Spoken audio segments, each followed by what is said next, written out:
Sveiki, mėly Netiks TV žiūrovai. Su jumis ir vėl projektas Išgyvenk už stipendiją. 13 diena. Pasiteiraukime reporterio Antono, kaip jam sekasi gyventi už tuos pinigus. Antonai. Taip, Antonai. Štai stoviu dėja su piniginė 3 litais paskutiniais iš savo stipendijos. Ir noriu visiems televizijos žiūrovams pranešti, kad teks, liaudiškai tariant, traukti šitą projektą. Už stipendiją išgyventi neįmanoma. Taigi, sumesiu paskutinius pinigus į aparatą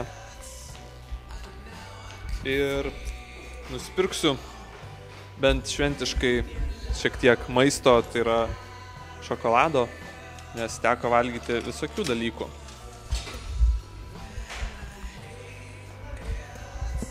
Taigi štaigi, paskutinis mano maistas už stipendiją. Antonai. Taigi, viskas aišku, kaip matote, projektas dėja baigėsi. O kiek visko buvo, pažiūrėkime. O ir ko tik nebuvo. Studentai, klausti gatvėje, atkalbinėjo mane nuo projekto ir sakė, kad už stipendiją išgyventi neįmanoma. Dietologė Kristina taipogi davė kelis pasiūlymus, tačiau sutiko, kad stipendijos pragyvenimui neužteks. Atmetus profesiją, tai be abejo aš sakyčiau, kad nelabai įmanoma.